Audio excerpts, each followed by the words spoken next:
ఏమన్నారండి, ఒక మాట తిట్టారండి, అత్తయ్య గారు బాగా మంచోళ్ళు. చూసుకుంటారు, అదే, అందుట్లో లేదండి. అదే. కానీ కొడుకుని వెనకేసుకొచ్చుకుంటారు. అదేలే పాపం ఇంకా తెలియదులేండి. ఆవిడ నిన్ను వెనకేసుకొస్తుంది, కొడుకుని వెనకేసుకుంది. నా కోడలు ఈవిడేనండి అంటుంది.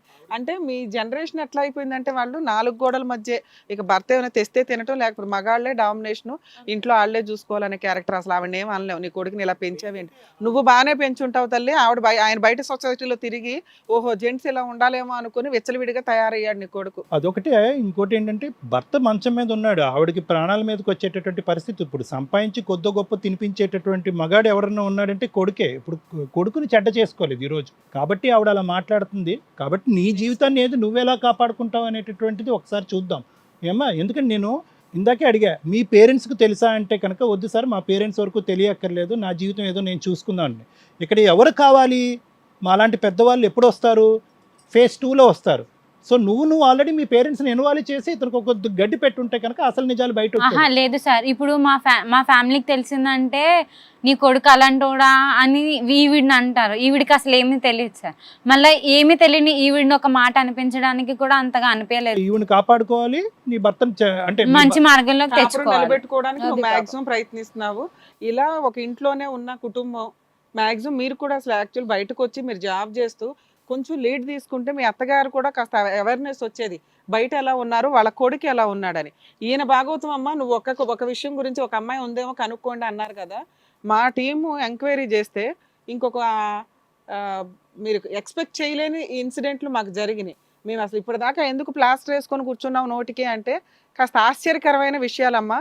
మీరు ఒక్క అమ్మాయిని చూసి షాక్ అవుతున్నారు కదా, ఇంక ఇప్పుడు ఫ్రీజ్ అవుతారో కోమాలోకి వెళ్తారో చూద్దరు. కానీ మా టీం చేసిన బ్యాక్గ్రౌండ్ వర్క్ ఒకసారి చూద్దరు. అమ్మా, మీ అబ్బాయి శ్రీరామచంద్రుడు అని చెప్పేసి అంటూ ఉంటారంట కదా, మీ కోడలు అప్పటి నుంచి చాలా సార్లు అదే చెప్తూ ఉంది. సో దాదాపు దివ్య గారు మాకు 2 నెలల నుంచి ఫోన్లో కాంటాక్ట్లో ఉన్నారు. సరే ఏంటని తెలుసుకోవడానికి మాకు ఇంత టైం పట్టింది. సో అదేంటనేది ఇప్పుడు మీరే చూద్దరు కానివ్వండి. లేదమ్మా, చాలా ఇంట్లో నెమ్మదిగా ఉంటాడు. ఆ నెమ్మది ఏంటనేది ఇప్పుడు మీరు చూద్దరు కానీ బయట చేయాల్సి రండి. చేసుకుంటూ వచ్చాడు. ఎవరమ్మా వీళ్ళందరూ? బర్త్డే పార్టీకి ఆటరండి అమ్మా.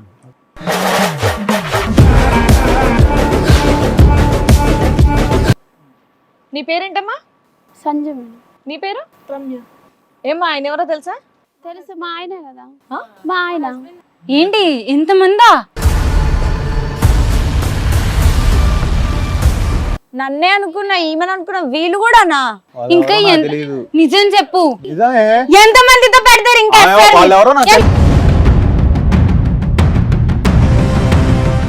ఎందుకు కొడుతున్నావు? మరి నువ్వు చేసిన బాగోతు నలుగురు కనబడుతున్నారు, నాతో నీకు అర్థం కావట్లేదా? వాళ్ళు నా మొగుడు అంటున్నారు కదా.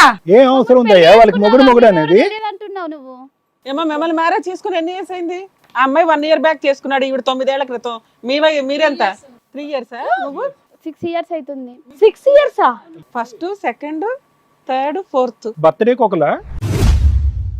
ఎవరంటే వాళ్ళు అలా వస్తారు. ఏమ్మా వింటున్నావా? మీ అబ్బాయి యొక్క భాగవతం. ఎవరన్నా ఒక అమ్మాయి వచ్చి ఇతను నా భర్త అని చెప్తుందా ప్రపంచంలో? వీళ్ళు చెప్తున్నారు, నలుగురు వచ్చి చెప్పారు ఇక్కడ. శ్రీరామచంద్రుడు అని ఇప్పుడు అనొద్దే. మీరు ఏదైనా చేయగలిగితే ఇక్కడ ఉండండి, లేదంటే దయచేయండి. అమ్మా, ఇలాంటి సర్ప్రైజ్లు ఇంకొన్ని వస్తాయి, మీరు ఏమనుకోకపోతే మీరు కొంచెం అలా బయట ఉండండి. నాకే చేకొస్తుంది మేడం. షేక్ వస్తుంది కదా మమ్మీ. మీరు వెళ్ళండి అమ్మా, మీరు వెళ్ళండి. కొంచెం మీ అబ్బాయికి ఆవిడ కొన్ని వాటర్ ఇవ్వండి మేడం, కొన్ని వాటర్ ఇవ్వండి అమ్మా. ఆడ కూర్చోబెట్టండి. ఆవిడ వణికిపోతున్నారు. వాడు తట్టుకోలేదు. ఒక పక్కన భర్త ఎలా ఉన్నాడు, ఇంకో పక్క నుంచి కొడుకు ఎలా ఉన్నాడు అంటే ఇంకేముంది వాడి పరిస్థితి. ఏంటిది ఇదంతా? ఇంకా లేదు కాదు కూడదేంటి? వీళ్ళేనా? లేదు మేడం, అసలు వాళ్ళు ఎవరో కూడా తెలియదు. తెలీదా? ఏమో మిమ్మల్ని తెలియదంటున్నారు అక్కడ. ఇదే పాట పాడుతున్నావు మేడం, వాళ్ళకి పిల్లలు ఉన్నారేమో అడగండి మేడం, నాలా బుగ్గిపాలు అవుతారు వాళ్ళు. పిల్లలు ఏం లేదు, ఇప్పుడే ఎందుకు పిల్లలు చేసుకోవడం, ఫ్యూచర్ లా ఎక్కడికక్కడ ఆ జాగ్రత్త అయితే తీసుకుంటున్నాడు. తీసుకున్నాడు సార్ ఉన్నంతలో. తర్వాత మనం ఫ్యూచర్ లో సెటిల్ అయినాక ఇప్పుడు నాకు అది ఎందుకు అనేసి అబోషన్ చేయించాడు మేడం. నానా ఈ 4 ఫోన్లు ఇవేనా? వాళ్ళు ఎవరో తెలియదు మేడం, మీరు అట్ట చెప్తారా మేడం? 4 బెట్టింగ్లకి 4 ఫోన్లు ఇక్కడకా? మేడం 4 కాదు, ఇంకొన్ని 2 ఫోన్లు ఉన్నాయి. ఇంకా ఉన్నాయి, ఉండండి రండి. అమ్మో, మేము అంటే ఫోన్లు అంటే ఆ ఫోన్లు అనుకున్నాం, ఇవా ఫోన్లు? ఇదేందా బాగా క్రికెట్ టీమ్ లా ఉంది.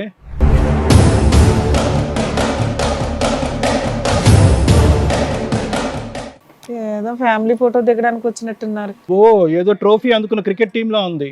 మీరేమంటారు? ఎవరెత్తును? మీరేమంటారు? మా హస్బెండ్. సూపర్. ఏంటి ఏంటండి ఇవన్నీ? సరిపోయినారా? ఇంకెందుకు? 4 years నీకు పెళ్ళి? సార్ ఎవ్రీ ఇయర్ ఒకళ్ళు పెళ్లి చేసుకున్నాడు సార్. అదే ఇయర్లీ.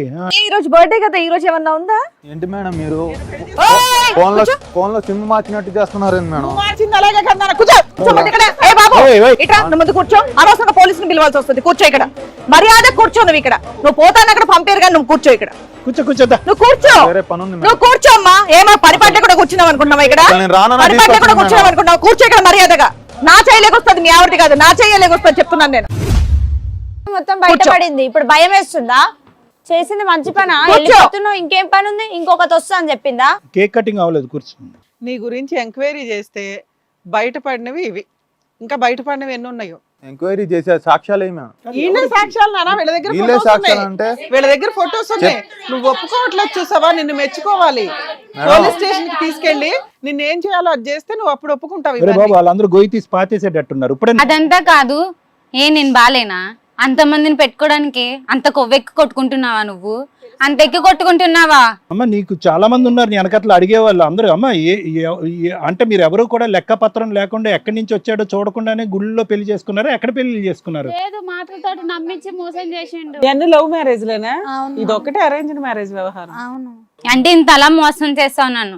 మా అమ్మ నాన్నకి తెలిస్తే మీ అమ్మ నాన్న పరువు నీ పరువు ఎక్కడ పోతుందని ఆలోచించినందుకు ఇంత బాగా చేస్తావా నువ్వు? నిన్ను మోసం చేయలేదే, వాళ్ళు ఎవరో నాకు తెలియదు అంటుంది. నీకు అర్థం మోసం కాదు. చెక్కనే ఈ 5గురు వచ్చి నన్ను పెళ్లి చేసుకున్నాడు అని అంటారా?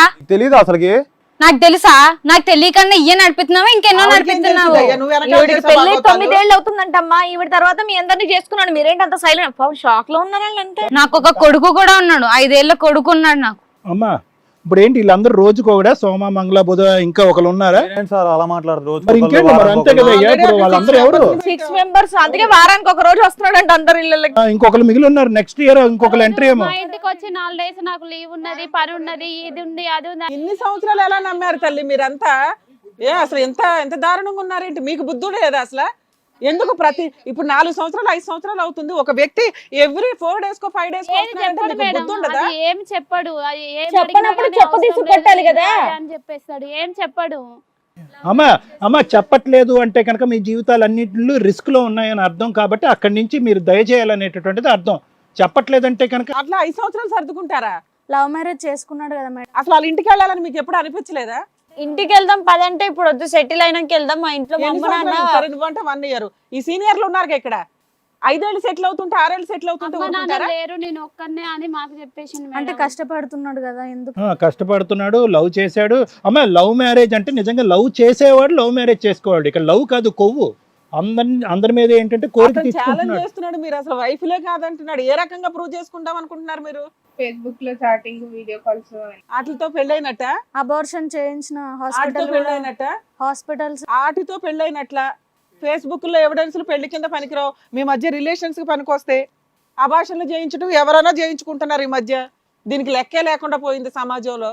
అడగండి, చేసుకున్నాడో లేదో అడుగు, చెప్తాడు. ఒక భార్య తప్ప ఇంకెవరో రియాక్ట్ అవట్లా. మీరు నిజంగా షాక్ లో ఉన్నారో, మీకు ఇదంతా అలవాట్లాగా ఉందో, లేదా మోసపోవడానికి రెడీగా ఉన్నారో అర్థమే కావట్లా. ఒక చీటర్ కూర్చొని ఇంతవరకు మీ మొఖాలు తెలియవని చెప్తున్నాడు అక్కడ. మీరు కాదు మేడం, తనని ఒక్కటే అనండి, నాతో ఉంటారా వాళ్ళతో ఉంటారా అని అడగండి. ఎందుకు అడగాలమ్మా? నీ బాధ నీదే అమ్మా. వెనకాల 5గురు ఉన్నారమ్మా. కూర్చున్నారు అక్కడ. ఒక జీవితాలు నాశనం అయితే మేమెందుకు అడుగుతాం? వచ్చాడా నీకు? ఏయ్, వదిలే. అసలు నువ్వు చెప్పావు ఎవరు నువ్వు అసలుకి? ఏయ్, చెప్పినావు కదా. మీరు ఏ విషయాలు చేయమాకండి. మొదలు చొక్కా ఉంది. అసలు ఎవరు మీరు? మీ బుద్ధులు ఎక్కడ ఏడ్చినాయి అమ్మా? మీ బుద్ధులు ఎక్కడ ఏడ్చినాయి? ఎవరు మీరు? ఎందుకు వస్తున్నారు మీదకి? ఆ? అసలు ఎవరు మీరు అంటే దానికి ఆన్సర్ కావాలి. మీరు నాటకాలు పడుకున్నారు. అసలు ఎవరు మీరు? గుర్తు పట్టట్లేవా? వస్తావా? తప్పకుండా మీరు ఏంటి ఇప్పుడు నిజం చెప్పు. ఇలా 5గుని పిల్లల కారా? తెలీదే, నిన్ను ఎంత- నేను తెలీదు. ఎంతమందిని మెయింటైన్ చేస్తావు? నువ్వు ఇట్రా. ఏంటి అటు వచ్చేది? ఆమెకంటే సైడ్ ఎత్తున్నా. మీ అంతా వెళ్ళిపోండి అసలు వెనక్కి. వెళ్ళిపోవాలి. ఏ సాక్ష్యాలు మేడం, ఏం చేయాలి ఇది? సాక్ష్యం కావాలి. చూస్తూ నించుంటున్నారు సార్. మరి బర్త్డే రోజు నేను కొట్టకూడదు కాబట్టి వాళ్ళని ఆపే. ఎంతమందిని పెళ్లి చేసుకుంటావయ్యా శ్రీరామచంద్ర? మీ అమ్మ క్షమించినట్టుగా వీళ్ళందరూ క్షమించరు. కొడుకు కాబట్టి అతి ప్రేమతో వదిలేసి వెళ్ళిపోయి. అందుకే నా ఇంటికి వద్దు అని మాట్లాడింది. నన్ను అది కాదమ్మా, 9 సంవత్సరాల్లో పెళ్ళైనప్పటి నుండి ఒక్క డెలివరీకే ఏమో ఇంట్లోంచి బయటకు వచ్చింది. అంతే తప్ప 9 సంవత్సరాలు ఒక్కసారి కూడా బయటికి రాలా. బాగా తెలియదు కదా చెప్పడానికి వస్తున్నా నోట్లేమే వెనక్కి పోండి మీరు, అసలు వెనక్కి పోండి. నువ్వు బతుకు, ఇంకా నీకు అవసరం లేదు. నీకు తెలియదా? ఏం వదలాలి, ఏం తెలీదు. ఇంతమంది ఎఫ్ఐఆర్ నడిపేది నాకు తెలియదా? ఒక్క అమ్మాయితో అసలు నేను ఏంటి ఇంతమందితో పెళ్లి? అసలు సాక్ష్యాలు పిల్లలు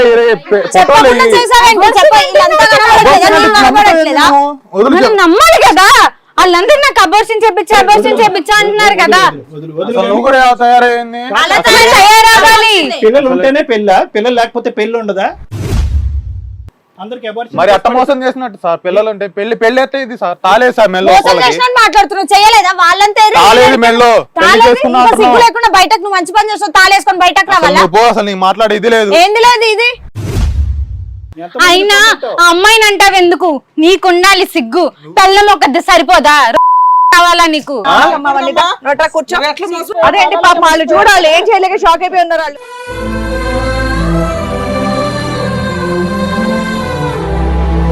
ఇప్పటికైనా నిజం చెప్పు.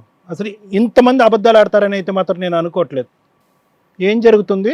అసలు నీ ప్రాబ్లం ఏంటి? సార్ నాకు కోరిక ఎక్కువ సార్. కోరికలు ఎక్కువ. ఒక్కొక్కరిని వాడుకొని వదిలేద్దాం అని ఒక్కొక్కరిని ఒక్కొక్కలా పెళ్లి చేసుకున్నావు. మ్యారేజ్ అయితే చేసుకున్నావు కానీ కాదు, ఎందుకు కలవటానికి పెళ్లికి సంబంధం ఏంటి? ఏదో ఫ్రెండ్షిప్ అని అంటున్నారు, లివ్ ఇన్ రిలేషన్షిప్ అంటున్నారు కదా, అలా కానిచ్చేసి ఉంటే అయిపోయి ఉండేదిగా. లేదు సార్, ఒక్కొక్కరిని ఒక్కొక్క పెళ్లి చేసుకున్నా. ఒక అమ్మాయిని స్నాప్చాట్ లో, ఒక అమ్మాయిని వాట్సాప్ లో, ఒక అమ్మాయిని ఇన్స్టాగ్రామ్ లో. అమ్మ నీకున్న ఇంకా రిమైనింగ్ 5 ఫోన్ నెంబర్లు మిగతా వాళ్ళకి తెలియదు కదా. ఒకరికి తెలిసిన నెంబర్ ఇంకొకరికి తెలియదు. సో ఫోన్లో ఉన్న పర్పస్ అది అది కాదురా బాబు. ఒకరిని వాడుకుంటావు అంటే ఏంటి? అంటే వేరే వేరే వాళ్ళు కావాలా? నేను ఇందాక అన్నట్టుగా సోమవారం, మంగళవారం, బుధవారం అలాగా ఒకరిని వాడుకున్న వాళ్ళని ఇంకో రోజు వాడుకో. అది నీ మెంటాలిటీ, నీ సైకాలజీ అది. అవును సార్. ఎందుకమ్మా ఇంతమంది ఎందుకు? అంటే వాళ్ళు ప్రెషర్ పెట్టారా పెళ్లి చేసుకోండి నన్నని, లేదంటే నీకే వాళ్ళకి ఆ వరం ఇచ్చావా? మాటలతోనే ఇంకా అక్కడ వరకు రిలేషన్షిప్ నడిచాం. ఎంతమంది పడితే అంతమందిని పెళ్లి చేసుకుందాం అనుకున్నావా? ఇంతేనా? ఇంకా ఉన్నారా నాన్న? మాకు దొరికింది ఎంతమంది. ఇప్పుడు ఈ బంగారం తాకట్టు పెట్టి వచ్చినటువంటి డబ్బులన్నీ వీళ్ళందరినీ పోషించడానికా? అంతేనా? అవును సార్. ఏం మాట్లాడాలి? ఇప్పుడు ఏం చేస్తాం రా బాబు ఇంత సైన్యం? సార్ నాకు న్యాయం కావాలి సార్. ఏ న్యాయం? నీకు న్యాయం కావాలా? నీకు న్యాయం కావాలా? మా పెళ్ళాన్ని ఇస్తే జరిపేది. ఒక పిల్లం ఒకటే కావాలి. ఇప్పుడు వాళ్ళందరూ భార్యలు కదా, పెళ్లి చేసుకుంటే భార్యలే కదమ్మా. సరే బంగారం కుదవపెట్టి వీళ్ళకే పెట్టాను అంటున్నారు కదా, మరి వీళ్ళు సంపాదించి వీళ్ళు పెట్టుకున్నాం అంటున్నారు కదా మేడం. మాకెందుకు పెడతాడు ఆయన? ఆహా, నీకే న్యాయం కావాలంటే మరి వాళ్ళంతా ఏం కావాలి? నీకు న్యాయం చేయడం ఏందయ్యా బాబు? విడ్డూరంగా ఉంది. వాళ్ళకి న్యాయం చేయాలి ఇక్కడ. ఇప్పుడు నా పిల్లాన్ని ఒక్కడినే ఇప్పించండి, మిగతా వాళ్ళని బ్యాక్ డోర్ నుంచి పంపించండి అని అంటున్నావు, బానే ఉంది. కానీ నీ కోరికలు మళ్ళీ రేపు పొద్దున ఎక్కువ అవుతే మళ్ళీ మీ బ్యాక్ డోర్ నుంచి ఇంకోటి వస్తుందిగా, అప్పుడేం చేయాలి? పూర్తిగా మారిపోతుంది. ఎలా మారిపోతావు? కోరికలను ఎలా చంపుకుంటావు? ఇంత భయంకరమైన కోరికల? ఇంకా నీకు వేరే వేరే టెస్టులు కూడా చేయించాలేమో, అది నా భయం. ఇది కథ కాదు జీవితం ప్రోగ్రామ్ని అందరికంటే ఒక రోజు ముందుగా చూడాలి అనుకుంటే హిట్ టీవీ యాప్ని డౌన్లోడ్ చేసుకోండి. ఇందులో మీరు మెచ్చే, మీకు నచ్చే కంటెంట్ సిద్ధంగా ఉంది.